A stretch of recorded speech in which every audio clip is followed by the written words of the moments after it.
ثم قال له خطيب: هات حدثنا عن الحرية. فأجاب قائلا: طالما رأيتكم ساجدين على ركبكم أمام أبواب المدينة وإلى جوانب المواقد تعبدون حريتكم، وأنتم بذلك أشبه بالعبيد الذين يتذللون أمام سيدهم العسوف الجبار، يمدحونه وينشدون له وهو يعمل السيف في رقابهم. نعم، وفي غابة الهيكل وظل القلعة كثيرا ما رأيت أشدكم حرية يحمل حريته كنير ثقيل لعنقه وغل متين ليديه ورجليه. رأيت كل هذا فذاب قلبي في أعماق صدري ونزفت دماؤه، لأنكم لا تستطيعون أن تصيروا أحرارا حتى تتحول رغبتكم في السعي وراء الحرية إلى سلاح تتسلحون به، وتنقطعوا عن التحدث بالحرية كغايتكم ومحجتكم.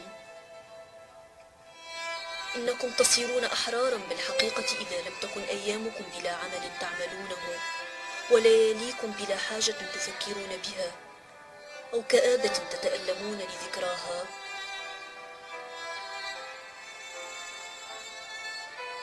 بل تكونون أحرارا عندما تمنطق هموم الحياة وأعمالها أحقاءكم بمنطقة الجهاد والعمل، وتثقل كاهلكم بالمصاعب والمصائب، ولكنكم تنهضون من تحت أثقالها عراة طليقين.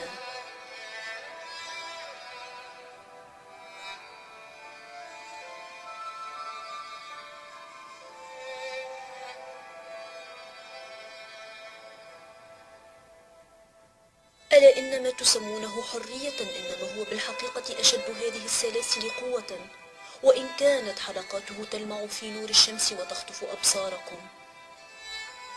وماذا يجدر بكم طرحه عنكم لكي تصيروا أحرارا سوى كسر صغيرة رثة في ذاتكم البالية؟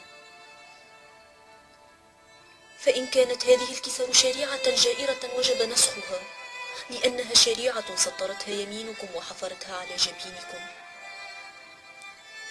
بيد أنكم لا تستطيعون أن تمحوها عن جباهكم بإحراق كتب الشريعة التي في دواوينكم. كلا،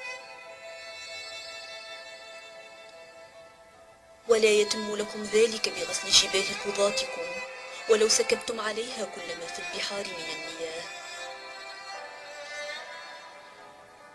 وإن كانت طاغية تودون خلعه عن عرشه، فانظروا أولا إن كان عرشه القائم في أعماقكم قد تهدم، لأنه كيف يستطيع طاغية أن يحكم الأحرار الفخورين ما لم يكن الطغيان أساسا لحريتهم والعار قاعدة لفخرهم؟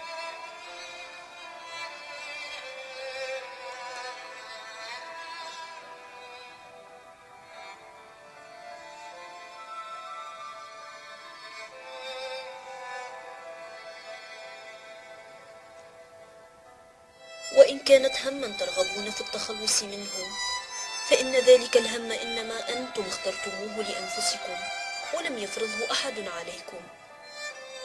وإن كانت خوفا تريدون طرده عنكم، فإن جرثومة هذا الخوف مغروسة في صميم قلوبكم وليست في يدي من أو ما تخافون. الحق أقول لكم إن جميع الأشياء تتحرك في كيانكم متعانقة على الدوام عناقا نصفيا. كل ما تشتهون وما تخافون، ما تتعشقون وما تستكرهون، ما تسعون وراءه وما تهربون منه، جميع هذه الرغبات تتحرك فيكم كالأنوار والظلال. فإذا اضمحل الظل ولم يبقى له أثر، أمسى النور المتلألئ ظلا لنور آخر سواه.